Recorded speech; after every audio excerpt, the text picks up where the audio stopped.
আসসালামু আলাইকুম। আপনারা সবাই কেমন আছেন? আজকে আমরা সকাল সকাল চীনা হাঁসের বাচ্চাগুলোকে পানিতে নিয়ে গোসল করাবো। তাই আমরা সর্বপ্রথমে তাদেরকে খাবার দিয়ে দিয়েছি। তারা ভালোভাবে খাওয়া দাওয়া করার পর তাদেরকে আমরা নিয়ে চলে যাব তাদের ভালোভাবে গোসল করানোর জন্য। তাই তাদেরকে ভালোভাবে প্রথমে খাইয়ে নিচ্ছি।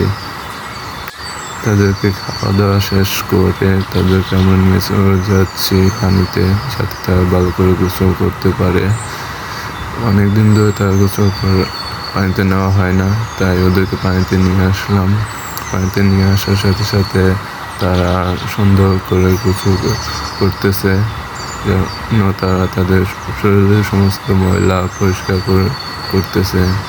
আমরা প্রতি সপ্তাহে একবার কি দুইবার চীনা হাঁসের বাচ্চাগুলোকে পানিতে নিয়ে আসি, যাতে তারা সুন্দরভাবে পরিষ্কার এবং তাদের শরীরটা ভালো থাকে। তাই তাদেরকে আমরা পানিতে নিয়ে আসি। পানিতে নিয়ে আসার পর অনেকক্ষণ তারা গোসল করলো এবং ছোটাছুটি করলো।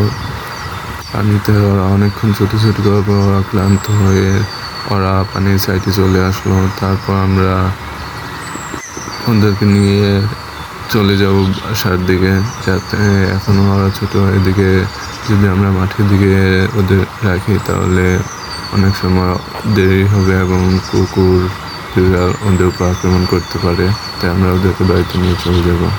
সবাই আমাদের চীনা হাঁসের বাচ্চাগুলোর জন্য দোয়া করবেন এবং সবাই আমার ইউটিউব চ্যানেলটিকে সাবস্ক্রাইব করবেন এবং পাশে থাকবেন। সবাইকে ধন্যবাদ। আল্লাহ হাফেজ।